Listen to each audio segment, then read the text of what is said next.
Wie ihr es bereits am Titel erkennen könnt, möchte ich mit dem heutigen Video etwas Neues ausprobieren. Und zwar habe ich mir Gedanken gemacht, wie ich meine Neuzugänge in ein Video integrieren kann, ohne daraus ein komplettes Haul-Video zu zeigen und euch auch einen gewissen Mehrwert zu bieten. Also zumindest aus meiner Sicht einen gewissen Mehrwert.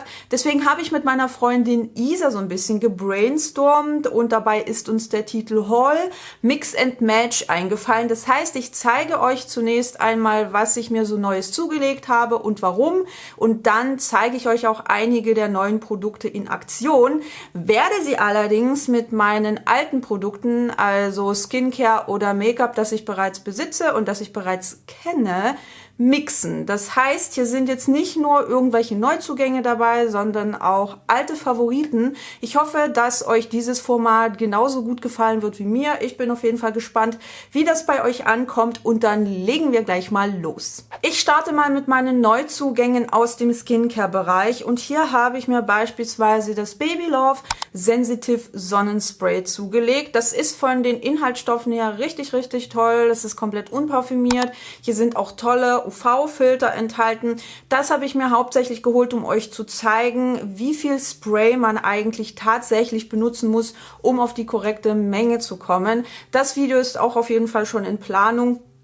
Aber dieses Spray werde ich heute nicht benutzen, sondern ein anderes Produkt, weil ihr das nämlich auf Instagram so wolltet. Und zwar diese wunderschönen neuen Sundrops von Sun Ozone. Dazu muss ich aber noch sagen, dass ich mir das nicht selbst gekauft habe, sondern dass mir das eine liebe Followerin einfach so geschenkt hat, weil die in meinem Rossmann ewig und 3 Tage nicht verfügbar waren, während sie eben in irgendwelchen anderen Städten schon aufgetaucht sind. Finde ich wirklich, wirklich großartig und total lieb von meiner Followerin. Also an dieser Stelle herzlichen Dank, liebe Jessie, dass du mir das einfach so zugeschickt und geschenkt hast. Und in dem Zusammenhang hat sie mir auch noch dieses Sun Ozone Hyaluron Sonnenfluid geschenkt. Ich habe auch zu den neuen Sonnenschutzprodukten von Rossmann, also von Sun Ozone, einen Instagram-Post gemacht. Also falls euch interessiert, wie meine ersten Eindrücke, was die Formulierung angeht, sind, dann schaut dort unbedingt mal vorbei. Aber mich persönlich haben ja am meisten die Sundrops interessiert,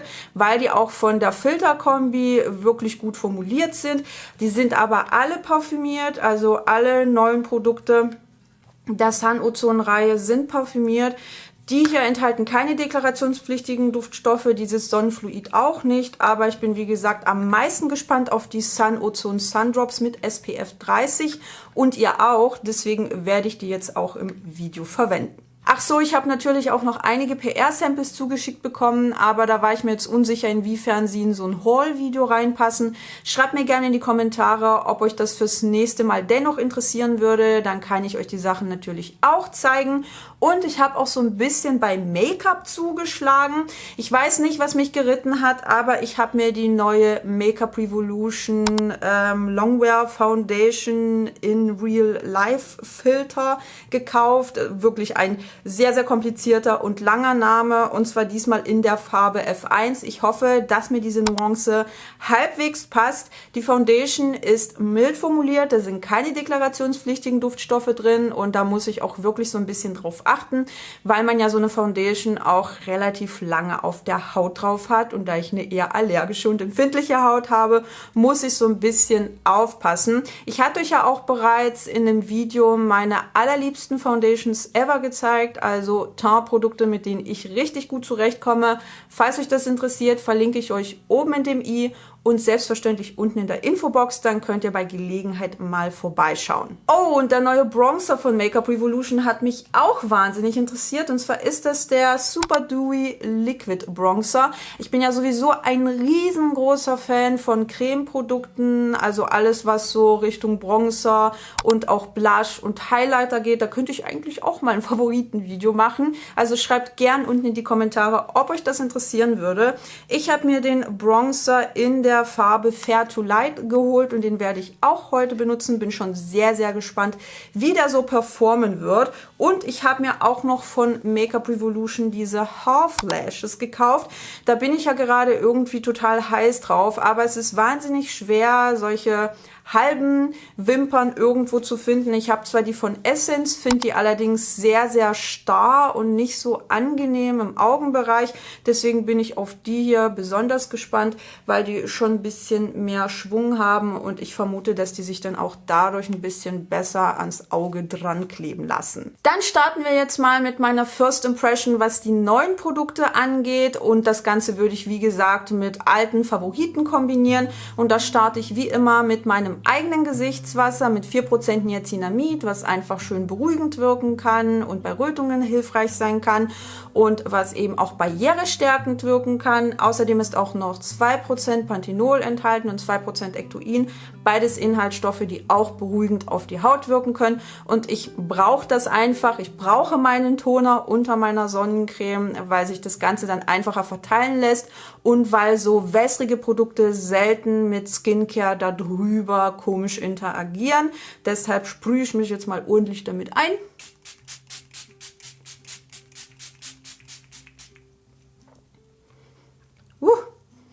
Falls ihr Interesse daran haben solltet, ich packe euch das selbstverständlich wie immer unten in die Infobox und auch oben in das i. Und darüber trage ich jetzt diese Sundrops auf. Ich bin so gespannt darauf. Ich hoffe aber auch, dass die nicht zu stark parfümiert sind. Oh, das sieht schon mal sehr vielversprechend aus. Ist mit einer Pipette, also mit einem Dropper. Und weil viele von euch ja irgendwie Bedenken hatten, dass man dann eher dazu neigt, zu wenig aufzutragen. Hier steht auch tatsächlich drauf, wo ist es? Hier, Sonnenschutzmittel vor dem Sonnenaufenthalt großzügig auftragen. Und das ist fürs Gesicht 1 Gramm, damit man auch diesen SPF von 30 erreicht. Und deswegen wiege ich das jetzt einfach mal ab. Das mache ich wahnsinnig gerne bei neuen Produkten, damit ich einfach auch ein gutes Gefühl für die Menge bekomme. Riecht sehr blumig. Hat so diesen leicht typischen Sonnencreme-Duft. Ist auch relativ flüssig. Ich kann euch das gerade nicht so gut zeigen, weil das Produkt relativ flüssig ist, aber ich hoffe, ihr könnt das gleich sehen, wenn ich das Ganze auftrage. Oh, okay.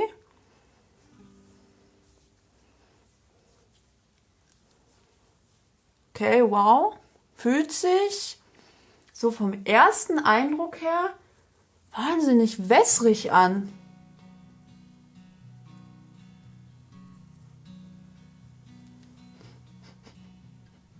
Auch die Parfümierung empfinde ich jetzt nicht als zu intensiv. Also sie ist schon wahrnehmbar, aber im Vergleich zum Beispiel zu dieser neuen Schutz- und Bräune-Sonnencreme von Sun-Ozone ist die deutlich weniger stark.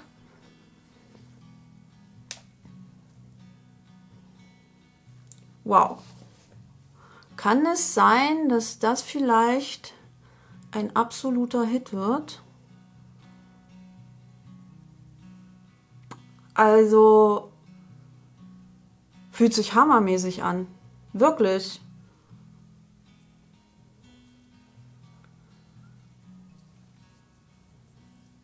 Ich packe mir das natürlich auch immer ordentlich unter die Augen, damit ich euch dann Feedback geben kann, ob das brennt.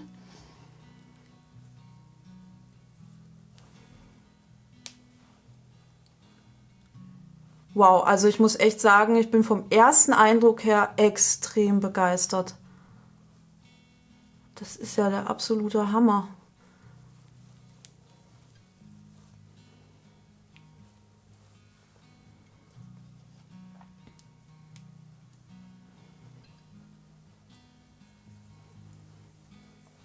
Ihr seht auch, die weißelt überhaupt nicht, weil wir hier auch keine anorganischen Filter drin haben.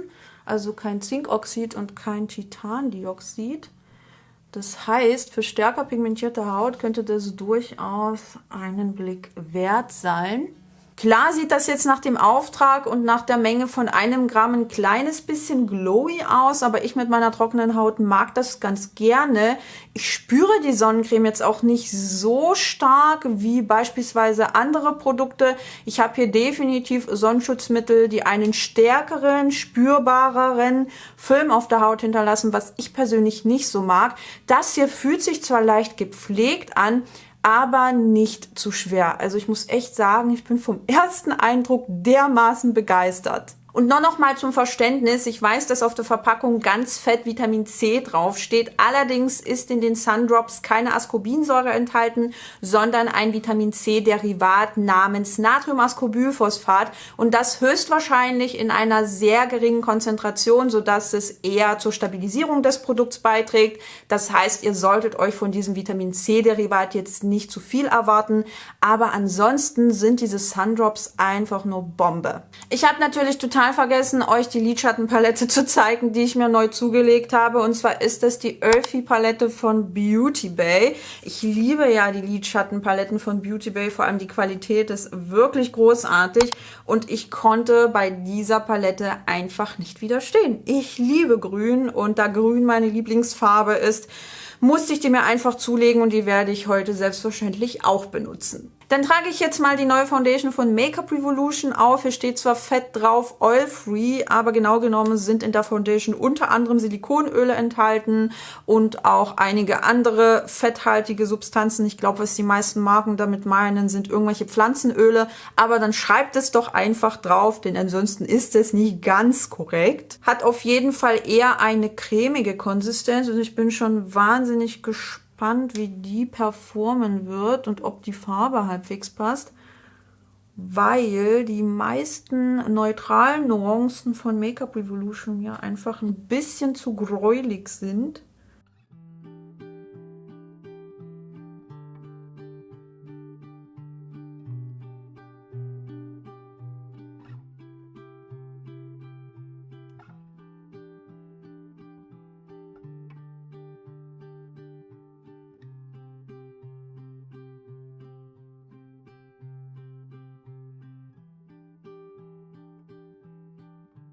Also die Farbe passt soweit ganz gut, allerdings würde ich mir noch einen Pumpstoß von der Foundation nehmen, um ein bisschen mehr Deckkraft zu bekommen.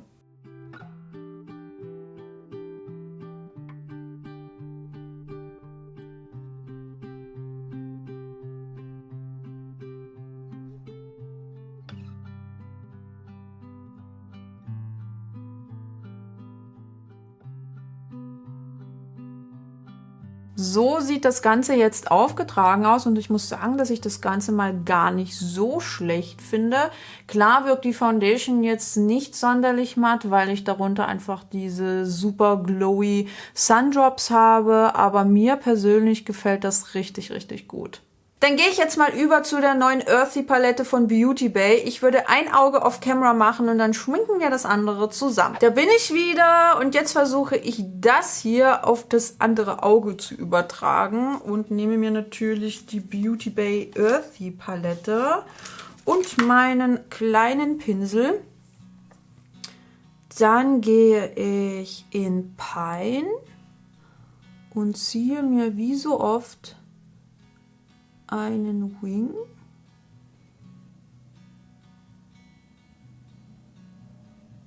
So ungefähr.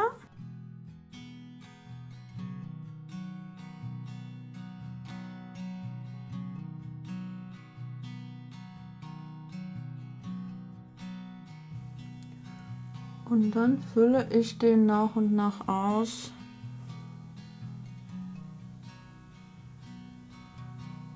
Und klar versuche ich, dass das irgendwie halbwegs symmetrisch zu der anderen Seite ist, aber ich glaube, das ist nahezu unmöglich. Und wir sollten uns dann nicht zu sehr in Perfektion verlieren, ansonsten ist der Spaß dahin. Dann nehme ich mir so einen flachen Pinsel und gehe in Pixie rein. Und das packe ich mir einfach hier komplett in die Mitte des Lids. Oh, ich liebe Grün. Dann nehme ich mir hier wieder den kleinen Pinsel, ohne zusätzlichen Lidschatten drauf und verblende das so ein bisschen ineinander. Und dann schnappe ich mir Seahorse, das ist so ein wunderschön pastelliges Mintgrün,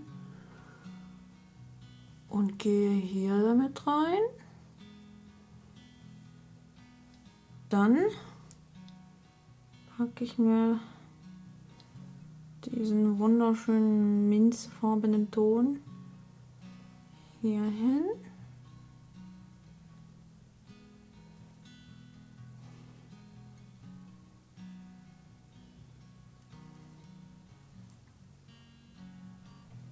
Und dann gehe ich mit der anderen Seite des Pinsels wieder in Pine, also dieses ganz dunkle Grün, und verbinde das so ein bisschen. Und dann kann man natürlich immer so ein bisschen schauen, was man ausbessern kann. Also hier ist mir auf jeden Fall das Lashes aufkleben deutlich leichter gefallen, weil ich vorher so einen ganz dezenten Lidstrich gezogen habe. Das würde ich euch auch definitiv empfehlen, falls ihr diese Half Lashes von Revolution ausprobieren möchtet, weil bei mir zumindest hier vorne die Wimpern relativ sporadisch vorzufinden sind und dann sieht man halt das Wimpernbändchen relativ stark. Also ein kleiner Lidstrich darunter hilft immens. Und jetzt würde ich natürlich auch noch den Rest meines Tons fertig machen und hier auf Produkte zurückgreifen, die ich bereits da habe. Ich glaube, ich würde mal wieder eine meiner liebsten Kombos für die Lippen verwenden, und zwar diesen wunderschönen Lippenstift von Catrice und einen passenden Lip Liner dazu. Ich packe euch natürlich alle Produkte, die ich heute verwendet habe, unten in die Infobox. Hallo? Jetzt.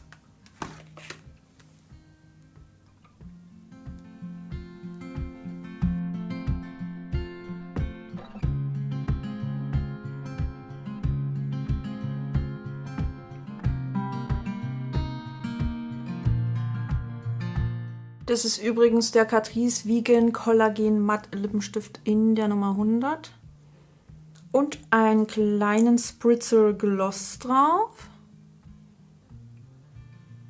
Als Blush benutze ich heute, weil ich so viel von Revolution habe, auch ein Revolution Blush. Und zwar ist das der Fast Base Blush Stick in der Farbe Peach.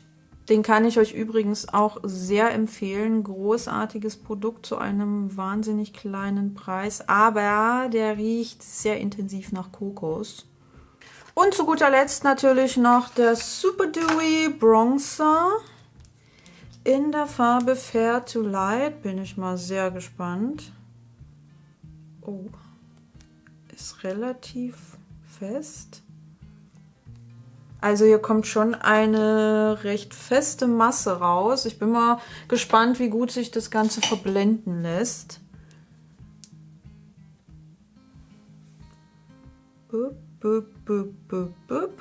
dann lege ich gleich mal los. Nicht, dass das zu schnell antrocknet und sich dann gar nicht mehr verblenden lässt. Also ich bin mir unschlüssig, ob das ein Fair to Light ist. Wird auch etwas fleckig beim Verblenden. Ich weiß nicht, ich glaube mit meinem Fenty Bronzer, den ich wirklich abgöttisch liebe, kann das hier nicht mithalten.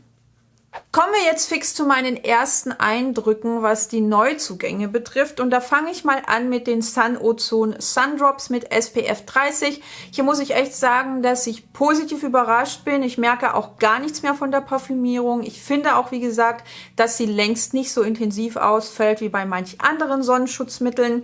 Allerdings muss ich dieses Produkt noch länger testen und länger beobachten, weil ich gerade das Gefühl habe, dass irgendwas mit meinen Augen passiert und dass die sich so ein bisschen strapaziert anfühlen. Ich bin mir noch unsicher, ob das an den Sundrops liegt oder eventuell an irgendeinem anderen Produkt oder vielleicht sogar an meinen Kontaktlinsen. Wie gesagt, das muss ich noch weiter beobachten, aber der erste Eindruck ist richtig, richtig positiv. Die fühlen sich wahnsinnig angenehm auf der Haut an, ließen sich ohne Probleme verteilen. Das Ganze weißelt auch nicht, deswegen werde ich dieses Produkt auch weiterhin testen und euch selbstverständlich Feedback geben. Die neue Foundation von Make-up Revolution wird sich höchstwahrscheinlich unter all meine anderen Foundations von Make-up Revolution einreihen, weil ich sie einfach, nachdem sie sich jetzt ein bisschen gesetzt hat vom Finish, doch sehr ähnlich finde im Vergleich zu den anderen Foundations, die ich von Make-up Revolution besitze. Das Ganze sieht schon so ein bisschen pudriger aus, etwas Make-up-lastig und fühlt sich auch ein bisschen schwerer auf der Haut an. Also es ist jetzt nichts, was ich total furchtbar finde, aber zu meinen absoluten Favoriten wird sie höchstwahrscheinlich nicht zählen. Zur neuen Lidschattenpalette von Beauty Bay brauche ich, glaube ich, nicht sonderlich viel sagen. Der Look spricht für sich und ich hatte auch keinerlei Probleme, diesen Look zu kreieren. Da ist überhaupt nichts fleckig geworden, nichts ist irgendwo in die Fältchen reingerutscht. Ich habe das ja jetzt mittlerweile seit über einer halben Stunde drauf und das sieht immer noch wunderschön aus. Alles ließ sich ohne Probleme verblenden, ineinander blenden und aufbauen. Ich liebe einfach diesen Look, den ich damit kreiert habe. Klar habe ich jetzt nur 1, 2, 3, 4 Farben aus dieser Lidschattenpalette verwendet, aber manche der Lidschatten wiederholen sich auch in der Wilderness Palette von Beauty Bay und die habe ich ja wirklich rauf und runter verwendet und kann auch da sagen, dass die Qualität großartig ist. Ich zumindest finde diese Lidschattenqualität richtig toll und die steht auch mittlerweile über meinen BH Cosmetics Lidschatten, also wirklich eine großartige Palette. Falls ihr auch so riesen Grün-Fans seid, dann schaut euch diese Palette unbedingt mal an. Ich werde sie definitiv weiterhin benutzen. Dieser Super Dewy Liquid Bronzer von Make-up Revolution wird wahrscheinlich kein Favorit werden, weil ich einfach finde, dass er schon etwas fleckig geworden ist, dass sich das Ganze nicht so easy hat verteilen und ausblenden lassen. Deshalb werde ich einfach schauen, wie ich das aufbrauchen kann. Aber ich habe hier definitiv Creme Bronzer, die ich lieber mag. Diese Fake Lashes von Make-up Revolution finde ich tatsächlich gar nicht mal so verkehrt. Allerdings muss man erstmal so ein bisschen rausfinden, wo und wie man sie am besten platziert.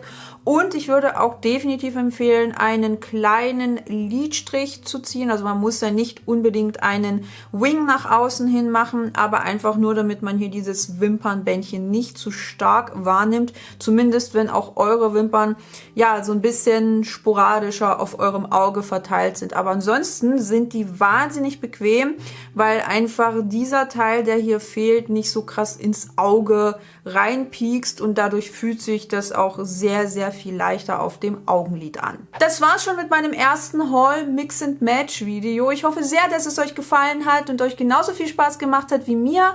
Schreibt doch auch gern unten in die Kommentare, ob ihr eines der Produkte kennt, die ich heute ausprobiert habe und welche Erfahrungen ihr damit gemacht habt.